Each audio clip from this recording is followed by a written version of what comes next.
Hello, Assalamualaikum movie lovers. Gimana kabarnya? Semoga kalian semua sehat ya. Terima kasih sudah klik video ini. Kali ini, Mai akan mereview sebuah film yang mengisahkan tentang seorang wanita yang mendapatkan batu permata dari seseorang. Dari situlah kisah mengerikan dimulai. Untuk lebih jelasnya lagi, yuk kita saksikan review selengkapnya. Dan semoga kalian suka.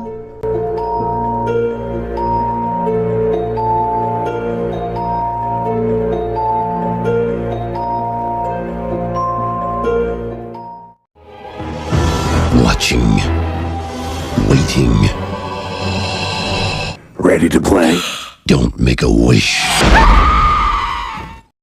Cerita berawal di Persia, tepatnya pada tahun 1127 Masehi, di mana para warga tiba-tiba mendapat serangan dari sosok tak kasat mata.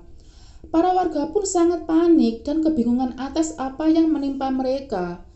Bukan hanya diserang, banyak dari mereka bahkan berubah menjadi binatang.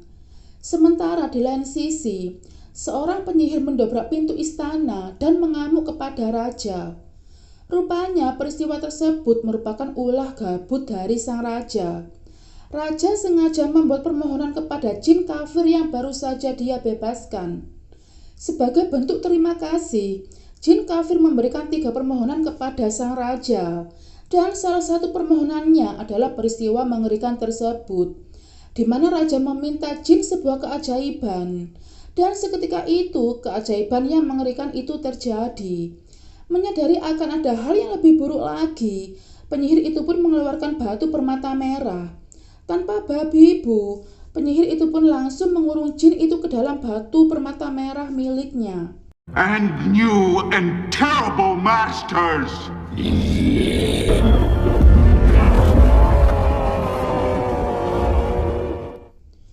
Beberapa abad pun berlalu dan kini cerita berlanjut di negara Amerika Serikat, tepatnya di pelabuhan. Tampak seorang kolektor barang antik bernama Tuan Berman beserta para asistennya tengah menunggu barang pesanannya berupa patung dewa kuno pra-Islam yang bernama Ahura Mazda yang hendak diturunkan oleh para pekerja pelabuhan. Rupanya, Tuan Berman menunggu Ahura Mazda selama 10 tahun. Dia pun begitu excited menyambut kedatangan patung tersebut. Namun naas, karena kecerobohan salah satu operator mesin yang nekat minum di jam kerja, alhasil patung kuno itu pun jatuh tepat mengenai salah satu asisten Tuan Berman. Tak hanya itu, patung yang dinanti-nantikan selama 10 tahun itu pun harus hancur berantakan. Para pekerja itu pun berhamburan berusaha mengevakuasi korban. Namun salah satu pekerja diam-diam mengambil batu permata merah yang terlihat menonjol di bagian patung tersebut. Dan akhirnya batu permata itu pun berpindah tangan ke lelaki parubaya dan dia pun berniat untuk menggadainya. Penasaran dengan batu tersebut, pihak penggadaian membawanya ke laboratorium untuk diteliti lebih lanjut lagi. Dan kali ini seorang gadis bernama Alexandra kebagian untuk menelitinya. Dia pun menghembuskan nafasnya untuk membersihkan batu itu. Dan siapa sangka, hembusan nafasnya membangunkan jin kafir yang bersemayam di dalam batu permata itu. Jin itu pun berbisik kepada Alex, "Kau membangunkanku." Alex yang mendengarnya pun tersentak kaget.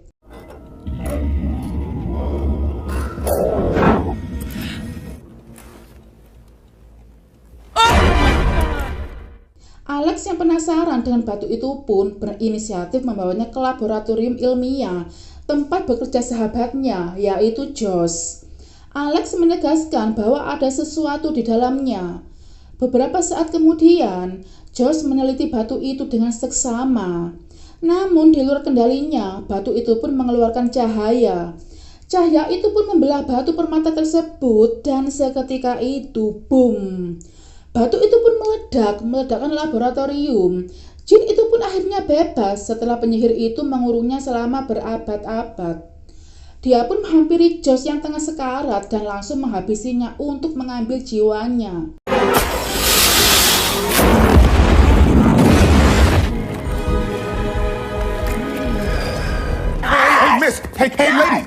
lady, hey. Alex yang tak kuasa melihat jasad sahabatnya itu pun langsung histeris. Namun seorang detektif yang bernama Nathan berhasil menenangkannya. Detektif itu menegaskan bahwa insiden tersebut merupakan kecelakaan kerja. Detektif Nathan pun berusaha menggali keterangan lebih lanjut perihal benda apa yang dikerjakan Josh sebelum insiden itu terjadi. Alex pun menceritakan duduk perkaranya, di mana dia meminta Josh untuk menganalisa sebuah batu permata merah. Pada malam berikutnya, Alex yang tengah meratapi kepergian Josh sahabatnya dihampiri oleh Shannon yang merupakan adiknya. Shannon menegaskan bahwa kematian Josh bukan salahnya Alex, namun hanya kecelakaan kerja. Dari pembicaraan keduanya terkuaklah sebuah fakta bahwasannya selama ini Alex dihantui rasa bersalah atas kematian kedua orang tuanya yang tewas karena terbakar. Alex merasa tidak mampu menyelamatkan keduanya. Namun beruntung Alex masih berhasil menyelamatkan Shannon, adiknya. Ready to play, Alex? Alex yang merasa kematian Josh berhubungan dengan batu permata itu memutuskan untuk pergi ke pelabuhan untuk mencari orang pertama yang menemukan batu permata merah itu. Setelah berhasil menemukannya, dia pun memperoleh informasi bahwa batu itu berasal dari patung kuno Ahura Mazda yang dipesan khusus oleh Tuan Berman. Seketika itu, Alex menemui Tuan Berman di museum miliknya untuk menanyakan beberapa hal perihal patung tersebut. Namun karena Tuan Berman hanyalah seorang kolektor, bukan ahli sejarah, dia pun menyarankan Alex untuk menemui temannya yang merupakan wanita yang sangat cerdas. Di akhir perbincangan, Tuan Berman mengundang Alex dan adiknya Shannon untuk menghadiri pesta ulang tahunnya. Sementara di lain tempat, untuk menyempurnakannya menjadi manusia, jin kafir tersebut mengambil kulit wajah milik jasad seorang pria dan juga mengambil bola mata milik seorang mahasiswa. Untuk menjawab rasa penasarannya, Alex nekat menemui wanita yang dimaksud Tuan Berman. Wanita itu memperkenalkan dirinya sebagai Profesor Julie. Julie menjelaskan bahwa batu tersebut berasal dari Persia, tepatnya 900 tahun yang lalu. Konon, seorang penyihir istana mengunci roh jahat di dalam batu tersebut, makhluk yang hidup di dua dunia, yaitu jin. Untuk mengetahui tempat tinggal Alex, jin yang sudah berwujud manusia itu pun sengaja menemui detektif Nathan. Menyadari ada yang aneh dengan pria tersebut, detektif Nathan pun enggan memberikan alamat Alex. Di saat yang bersamaan, terdapat seorang napi yang tengah diinterogasi oleh beberapa polisi. Melihat napi itu yang keluar masuk penjara sebanyak 7 kali, sontak membuat detektif Nathan begitu muak kepadanya.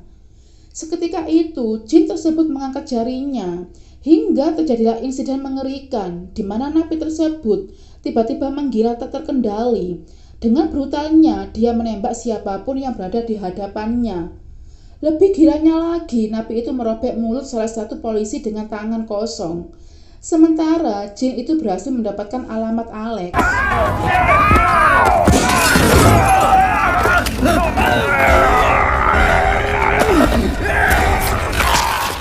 Di satu waktu, Alex yang sedang termenung tiba-tiba mendapat serentetan penglihatan aneh, di mana dia melihat korban-korban yang berhasil dikumpulkan oleh jin tersebut. Merasa tidak tenang, dia pun segera pergi menemui Profesor Julie di apartemennya. Tanpa basa-basi, Alex langsung bercerita mengenai penglihatannya. Alex menduga bahwa jin tersebut mengumpulkan jiwa-jiwa manusia, dan jiwa-jiwa itu dimasukkannya ke dalam batu permata tersebut. Dia pun menambahkan bahwa jin itu terus mengejarnya. Untuk itu, dia meminta solusi kepada Profesor Julie. Julie menegaskan bahwa Alex butuh mantra atau sihir untuk menyingkirkan jin tersebut. Namun di zaman modern seperti ini, semua penyihir sudah mati dan semua mantra hilang ditelan waktu. Profesor Julie menambahkan bahwa tidak ada yang bisa menyelamatkanmu. Setelah itu, profesor itu pun tertawa terbahak-bahak. Mendengar ketakutannya ditertawakan, sontak Alex pun meradang. Dengan nada sinis, Alex mengungkapkan bahwa tidak ada yang perlu ditertawakan karena itu tidaklah lucu. Merasa bosan karena tidak menemukan titik temu, Alex pun berpamitan pulang. Namun yang terjadi, Profesor Julie berubah menjadi jin. Dan rupanya dia sudah melenyapkan Profesor Julie. Seketika itu, jin menunjukkan wajah aslinya. Jin itu pun meminta Alex untuk segera meminta 3 permohonan dan mengakhiri segalanya. Saat itu juga, Alex meminta agar jin itu meledakkan kepalanya sendiri. Seketika itu, jin tersebut meledakkan kepalanya, namun kembali utuh. Jin itu menegaskan, apa yang abadi tidak bisa mati. Tapi jika itu bisa menghiburmu, akan kulakukan. Spare me, child. Behold. Tanpa basa-basi, jin itu pun membawa Alex ke dunianya dan memperlihatkan jiwa-jiwa yang berhasil dia peroleh. Jiwa-jiwa itu pun mendapat siksaan yang pedih dari jin itu. Menyadari adiknya Shannon dalam bahaya, dia pun meminta kedua permohonan dengan membawanya kembali ke rumahnya tanpa jin itu. Saat itu juga, Alex kembali ke rumahnya dan mencari keberadaan adiknya. Dia pun tidak menemukan keberadaan Shannon di rumahnya. Menyadari adiknya tengah menghadiri pesta Tuan Berman, Alex pun segera menyusulnya. Setibanya di pesta Tuan Berman, dia pun segera mencari keberadaan adiknya. Begitu Alex berhasil menemukan adiknya, dia pun ingin segera membawanya pergi. Karena tidak mendapatkan alasan yang jelas, sontak adiknya pun menolak pergi bersamanya. Sementara itu, jin tersebut asyik berbincang-bincang dengan Tuan Berman. Ketika Tuan Berman menginginkan pesta yang tidak ada duanya, seketika itu, pesta berubah menjadi kekacauan.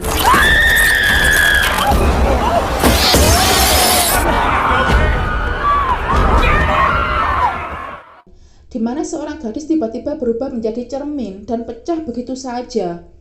Mereka yang melihatnya pun panik dan lari tunggang-langgang meninggalkan pesta. Sementara Alex panik mencari adiknya. Suasana semakin tak terkendali ketika patung-patung menjadi hidup dan mengejar Alex. Alex pun terpojok dan jin itu pun menghampiri Alex dan memintanya untuk segera meminta permohonan yang ketiga. Namun Alex menolaknya karena dia tahu itu tidak akan mengubah segalanya. Yang ada, ketika permohonan itu akan membuka gerbang dunia jin, sehingga dia dan pasukannya dapat leluasa menguasai manusia. Karena Alex terus menolak, jin itu pun memperlihatkan adiknya yang berhasil dia kurung dan dia bakar. Merasa terdesak, dia pun berpikir keras permintaan apa kiranya yang dapat mengakhiri semuanya. Dan akhirnya, ide briliannya pun seketika itu muncul, di mana dia berharap 2 hari yang lalu operator mesin itu tidak mabuk dalam bekerja. Dan saat itu juga keajaiban mulai terlihat, di mana jin itu kembali tersedot ke dalam batu merah tersebut, hingga waktu pun kembali mundur ke 2 hari yang lalu. Ketika Tuan Berman beserta asistennya berada di pelabuhan untuk menerima patung kuno Ahura Mazda. Dan benar saja, operator mesin itu pun tidak dalam keadaan mabuk, sehingga pendaratan berhasil dengan sempurna. Sementara suasana kantor tempat Shannon bekerja berjalan dengan baik. Sedangkan Alex dan Josh kini menjadi sepasang kekasih.